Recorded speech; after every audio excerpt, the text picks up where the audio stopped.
meus amigos, nossas saudações cordiais. Hoje, em nossas reflexões sobre a doutrina espírita, com o objetivo de nós conseguirmos reflexionar sobre a imortalidade da alma, vamos pensar em torno da questão 167 de O Livro dos Espíritos. Allan Kardec, nessa questão, vai perguntar aos imortais: qual o fim objetivado com a reencarnação? Ao que eles respondem: expiação, melhoramento progressivo da humanidade. Sem isto, onde a justiça? É interessante a gente pensar um pouco sobre a expiação. O Espírito Emmanuel vai dizer que a principal diferença que há entre a prova ou provação e a expiação é que a prova consiste na luta que ensina o discípulo rebelde e preguiçoso a estrada do trabalho e da edificação espiritual. E a expiação é a pena imposta ao malfeitor que comete um crime.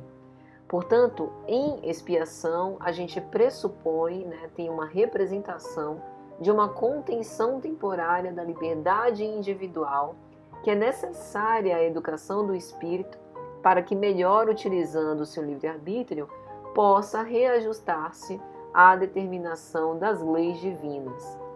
Esse tema da expiação, sobre expiação que decorre das faltas do espírito, também está presente em outra questão, que é a 998, quando os espíritos esclarecem que a expiação se cumpre durante a existência corporal, mediante as provas a que o espírito se acha submetido, e na vida espiritual pelos sofrimentos morais inerentes ao estado de inferioridade do espírito. Então, quando a gente vê algumas pessoas, reencarnadas em situações bem deprimentes, e Joana de Ângeles tem uma mensagem intitulada Deslizes Ocultos na obra Espírito e Vida, em que ela vai refletir sobre isso, o ranceniano lacerado com amputações, o obsesso emparedado, nos corredores do desalinho psíquico, o canceroso que tem ali a sentença de morte do corpo, o cerceamento social imposto pela legislação ao prisioneiro, aquele que está na penitenciária, aqueles que apresentam deformidades físicas, a gente fica apiedado, por conta daquela condição, porque nos assemelha muito mais a uma punição por algo que se fez de errado. E quando a gente não tem essa noção da imortalidade da alma, a gente acaba caindo, naquela outra concepção, tendo um pendor a refletir, que é uma tremenda injustiça. Só que o que a gente não está observando como imortalistas, é que, embora todos esses sejam passíveis dos nossos melhores sentimentos de amor e recordação, a gente precisa recordar que estes, como nós, somos sofredores e estamos em resgate das nossas faltas. Então, nessas circunstâncias dolorosas, que nos compungem os sentimentos, eles, como a gente, estamos buscando a felicidade para o amanhã. Porque, por vezes, os nossos deslizes não foram flagrados pela legislação humana, mas são deslizes ocultos.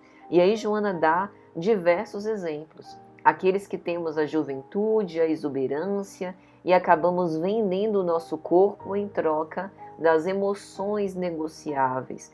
Não damos valor, a quem nós nos constituímos, a nossa própria vida e saúde. Muitos de nós que sorrimos nas redes sociais ou para fora e dentro da família somos verdadeiros tiranos, que esmagamos impiedosamente, principalmente aqueles que estão numa condição de submissão à nossa autoridade. Outros que utilizam dos recursos financeiros para aumentar ou enriquecer suas bolsas de usura e ludibriar corações invigilantes. Incontáveis que caluniam, que amaldiçoam, que apontam as falhas para o próximo, né? As falhas que os outros cometem, e não esquece que quando a gente aponta o dedo inquisidor, tem todos os outros dedos da mão apontados para nós mesmos. Estes somos criminosos disfarçados. Então, por vezes, a nossa expiação não está de uma forma, digamos assim, manifesta no nosso corpo ou no nosso psiquismo. Nós estamos muito bem organizados psicologicamente, temos um corpo saudável e perfeito, mas cometemos corrupções maiores do que aquelas que estão mais manifestas e aos olhos de todos os outros, né? Então, a gente não pode esquecer que a lei chega a todos nós. Nós que somos espíritas e cristãos, já conhecemos e sabemos qual a trilha da retidão.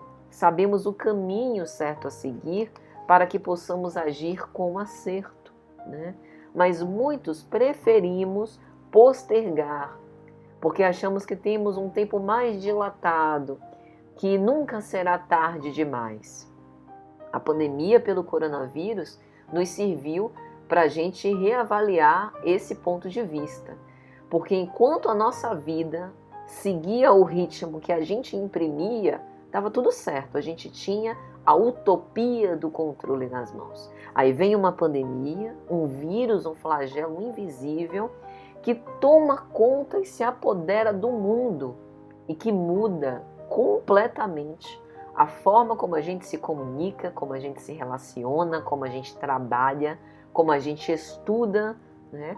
A nossa ordem de prioridade se alterou completamente. Então tudo isso é uma forma do alto dizer pra gente, olha, seus dias estão contados.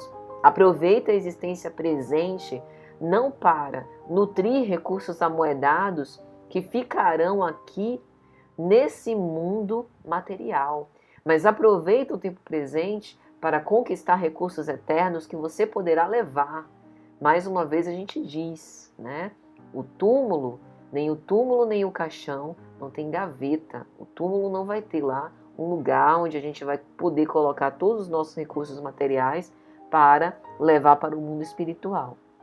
Então é importante a gente utilizar essa piedade que a gente tem em relação a essa situação deprimente, porém circunstancial, porém temporária, que se cada um de nós aceitar com resignação e coragem, será as portas, né, luminares para o nosso êxito espiritual, para que a gente se acautele também das nossas quedas, dos nossos erros e dos nossos atos de infelicidade.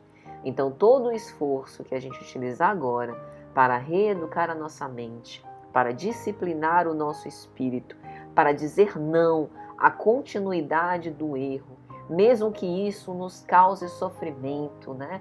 Porque romper, né, rasgar as nossas ilusões causa muito sofrimento, mas esse movimento é imprescindível ao nosso crescimento espiritual e maturidade psicológica.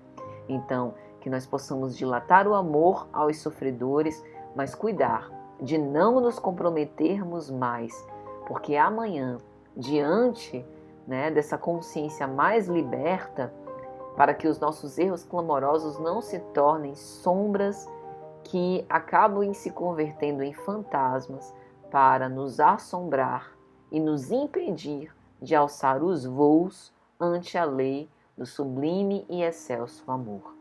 Então que nos guardemos para não cometer esses pequenos deslizes ocultos que são registrados aos olhos de Deus.